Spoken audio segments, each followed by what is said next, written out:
We now finally got more information on Paper Mario the Origami King coming to the Switch. I mean, the game is coming out in just a month, in July 17th, so we had to get some information on the battle system and the story and the overall gameplay, because lots of people were feeling left out and some things were just not established yet. Well, Nintendo this morning released a 5-minute in-depth trailer showcasing these things, and I decided to make a video showing you the 13 things that you might have missed from Paper Mario the Origami King's brand new trailer. Before we get started today, if you guys enjoyed today's video, please make sure you leave a like and subscribe if you guys are new because it helps me out so much. And also, while you're at it, feel free to join our official Nintendo Land Discord where you too can get your names at the beginning and the end of my videos. So first off, the first fact that we've noticed is that this seems to be kind of a Sky Sanctuary type of world. But what's very interesting is the streamer seems to go all the way to Bowser's Castle, which is a main part of this world, which is very interesting because we don't get to do that too often at the very beginning or anywhere near the middle of the game. Normally Bowser's Castle is the last world we go to,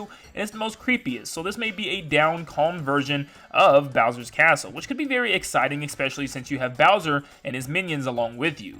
Number 2, the next thing we see seems to take place on a stage in a old Wild Wild West town while Mario's about to have a gun out with some type of spike with a cowboy hat.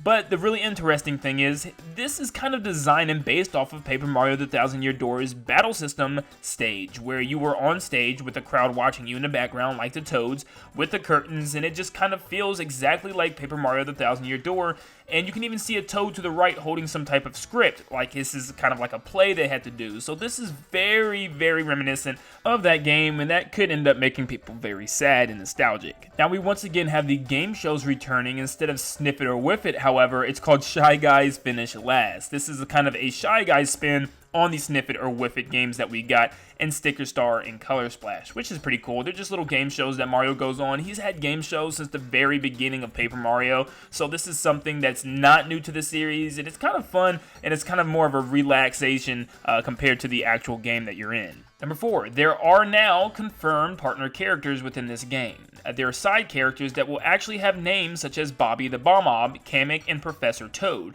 and they too will aid Mario in battle. There also seems to be many different moves that your side characters can use, such as Bobby using the Bomb Bump. I'm sure he can also detonate like Bombette and Admiral Bobbery from the past games. In battle, not only can we see that you can spin rings, but you can also slide rings from across the platform. So let's say you have one enemy on one side of the ring, you can actually slide him through the middle to the other side in order to line them up that way, which is pretty interesting, and it's going to add for a lot of thinking before you even battle. Number 6, there seems to be tons of different weapons that Mario can use, such as many jumps and many hammers, along with items such as a Pow Block and Fire Flower. But are they collectible weapons just like they were in Sticker Star and Color Splash? Well, I still don't think so. They haven't shown Mario pick up anything in the overworld, and nothing looked like a collectible item. They just look like more powered up versions of the jump and hammer. And maybe the items are just that, items that you can either buy or find throughout your adventure like the past games. But I guess the question is, why would you want the regular boot still if you have more powered up versions of it? And same with the hammer. You know, what's the point of having the basic hammer and the basic boot if you have special ones? Well, maybe the attacks use some type of special flower power like in the past games where you can run out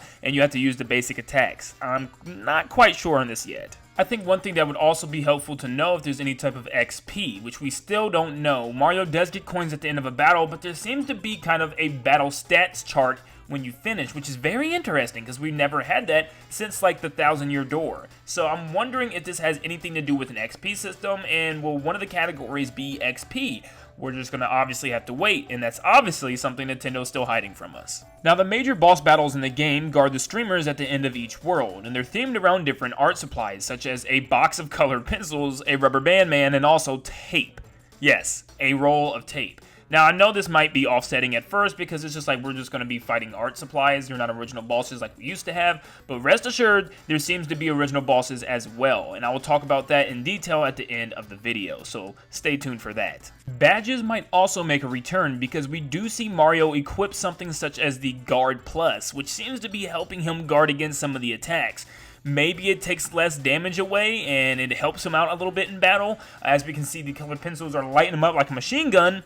this might be helpful. So badges would be a very good sign. This would be pointing into the right direction for Nintendo in the Paper Mario franchise, and badges are something that were really fun to collect and, put on, which also makes me wonder, could there be badge powers, just like I wondered with flower power, which would be very interesting to bring back, and I think lots of people would think that would be a great idea. And then maybe at the end of each level up, you can choose once again if you want to level up your health, your flower power, or your badge power. This would be awesome. Well, you guys wanted your Super Mario Party DLC, right? Well, for boss battles, it seems like you might just get that. It seems as if you're going through a mini Mario Party board to reach the boss by moving through the ring to get your way to the center, and you'll land on specific spaces that will change the tide of battle. There seems to be directional spaces, attack spaces, and spaces where you will get attacked, along with some hand spaces which seem to be the origami form of Mario where he gets his 1,000-fold arms and he can use them to attack the boss in more powerful ways. This is a very different approach to battling in the Paper Mario franchise, but I still think I might like it.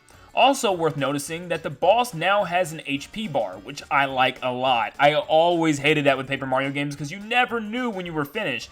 Yes, it added to the excitement and to the thrill of knowing if you'd beat the boss or not, or if you're even close, but still, it's always nice knowing how close you came if you end up dying in battle. There seems to be a ton of things you can collect and do in this game on the side, and one of those things might not be the greatest, because yes, once again, we are finding and collecting toads. I kid you not. There's toads in flower pots, toads formed as a dog, and there's toads in a frying pan like an egg. There's toads everywhere, and we have to collect them once again. And even the announcer seems to notice, yes, we're doing this again. But the toads can help you in battle by surrounding the arena and throwing things at the enemies for you, and also throwing Mario items like a super mushroom. So there's perks to the toads, I guess, but they're still just toads. Now this one is something that I have been saying so many times in my community tab, and you guys thought I was crazy, but I said there's a lot of holes in this game. I'm looking at the overworlds, and I mean, literally everything is just covered in holes. So yes, like I said, you will use the confetti to fill the holes and to clear up the map, because you can't just fall through holes or walk through them. You have to clear them up, and it seems like it's also going to be kind of a collectible thing for each world, same as collecting toads, but this seems a lot more fun than just picking up toads and smacking them on the head with the hammer. I mean, this is just so much more creative. Now this is pretty cool because there is a collectible in the game which you can probably either buy or find. I'm not sure how they work, but there are at least over 44 collectible figures, and they're kind of like origami figures of the different characters and enemies within the game, which is super cool. So before, we would have kind of galleries where you had to put the collectible battle attack things inside, so like your battle cards, your battle stickers, you had to put them in there. That wasn't really that cool, but now we actually get collectible figures that we could probably put in a museum, which would be so much fun to collect. I think that would be kind of really interesting to see all the different characters and enemies in this little figure form. And this could be something that's a lot better than anything we've had collectible-wise in the Paper Mario franchise to date. So I am kind of excited about that for sure. And finally, last but not least, there seems to be different types of bosses in this game, not just the arts and crafts that are guarding the streamers at the end of each world. As we see multiple scenes of different bosses from the past trailers, such as the giant Koopa Troopa, along with the giant blooper, but this time we see a giant kind of fiery phoenix bird that Mario is fighting with his own type of water dragon. This is such a confusing scene, but Nintendo always loves to do this at the end of their trailers, give us something that's just completely random and something that's pretty interesting, and this is without a doubt interesting. So it seems that Mario will battle also maybe mini bosses or little bosses throughout the journey that are not just the arts and supplies, that are more creative origami style of bosses, which I absolutely adore, and this boss looks so exciting. And while I'm at it, I have absolutely no idea what the heck is the point of this water dragon. I don't know if Mario has summons now like Final Fantasy, but hey, I think this is pretty cool. And those are 13 things that you may have missed from the Paper Mario the Origami King trailer.